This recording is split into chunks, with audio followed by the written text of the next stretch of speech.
What if the single most important relationship in your life is the one you've been avoiding your entire life? Take a second. Think about the person you became before you even learned to read. The identity that was assembled not through choice, but through survival, through watching, through listening, through trying to fit into a world you didn't design. And here's the uncomfortable truth. If you're not actively building who you are defaulting to a version of you that is decades out of date. You're running old code. You're operating on a system built by a child while trying to solve adult-sized problems and chase grown-up dreams. And that mismatch, that is the source of your exhaustion. That feeling of climbing a ladder only to realize at the top, you're on the wrong wall. That's the 1.0 version of you trying to live a 2.0 life. Research shows the core of your operating system, your fundamental beliefs about who you are, what you deserve, and how the world works, was largely written by the time you were 7 years old. 7. That blueprint is now embedded deep in your subconscious. It feels as undeniable as gravity. The past is not your destiny, it is just your first draft. Unless you consciously choose to revise it, you will spend the rest of your life living out a story authored by a first grader.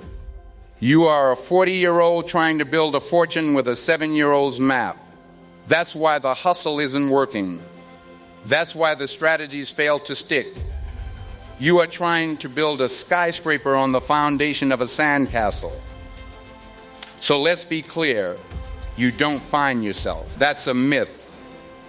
You don't stumble upon your true self after enough yoga classes or journal entries. You have to build it, brick by conscious brick. You don't find a house. You pour the foundation, you frame the walls, you decide on every detail. The same is true for your identity.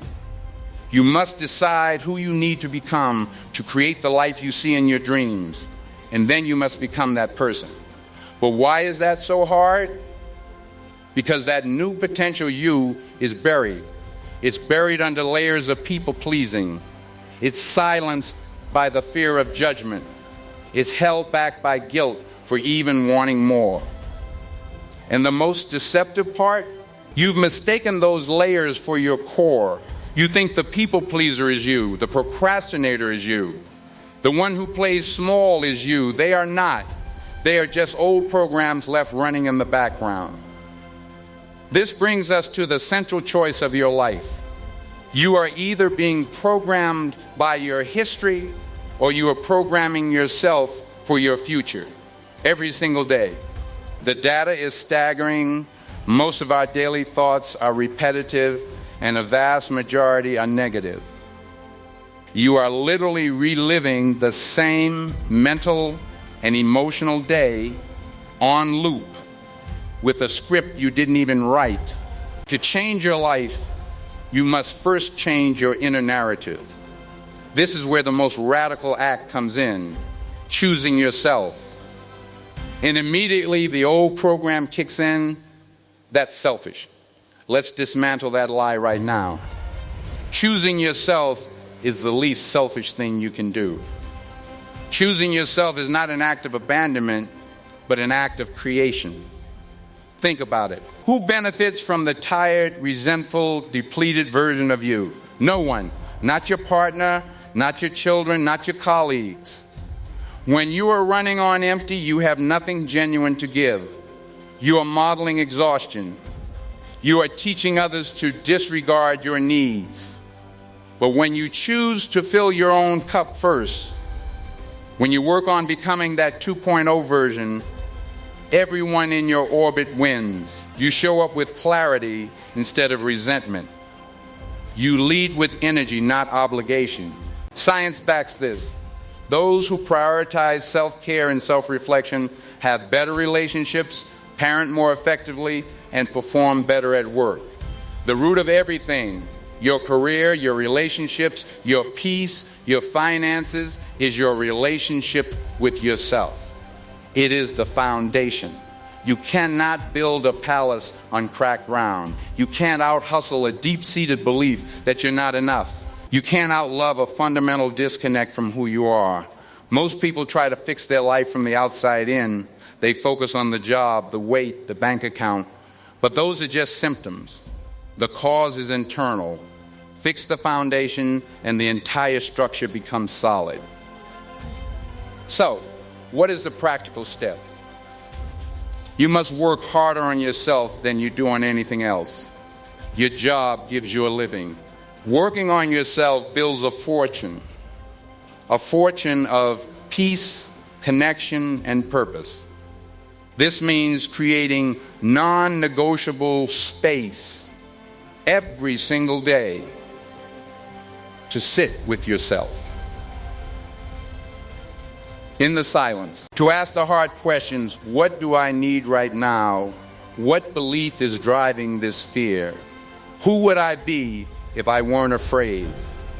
When the old 1.0 programming screams in doubt, you don't obey it. You acknowledge it.